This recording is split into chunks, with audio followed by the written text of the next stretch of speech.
अस्सलाम वालेकुम नाजरीन, आज हम 9th स्टैंडर्ड सबक नंबर 8 फ़ायदा मंद और नुकसानदा खुर्द भी नहीं जानदा इसका सेकंड पार्ट जिसमें हम खमीर के बारे में, ईस्ट के बारे में मालूमात हासिल करेंगे।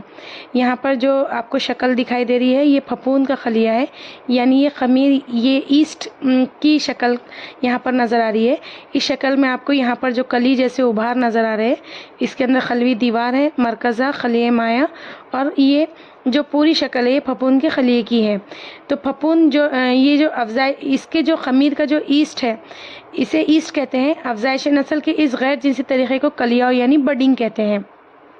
खमीर कार्बनी मादों पर नशोनुमा पाने वाला गैर कफिल खुर्दबीनी जानदार है जो फफूंद के ग्रोह से ताल्लुक़ रखता है। खमीर एक खलवी फफूंद है, इसके तकरीबन 1500 अनवा पाए जाते हैं।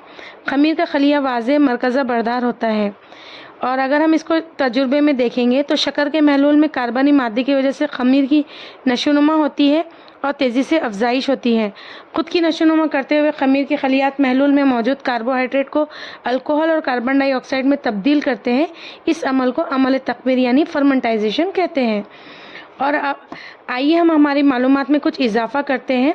शक्कर के कारखाने से मरबूत अक्सर अल्कोहल भी तैयार किया जाता है। गन्ने के इस रस को जब रॉब निकलता है, इसमें काफ़ी मकदार में कार्बोहाइड्रेट पाई जाती है।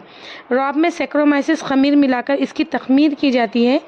इस अमल में इथेनॉल C2H5OH अल्कोहल हासिल होता है, जबकि ईस्टर और दूसरे अल्कोहल जैसे जैली हासिलात भी मिलते हैं। इथेनॉल से स्प्रिट अल्कोहल और दूसरे कीमियाजात भी हासिल होते हैं। इथेनॉल आला दर्जे का ईंधन है, इससे धुआं पैदा नहीं होता।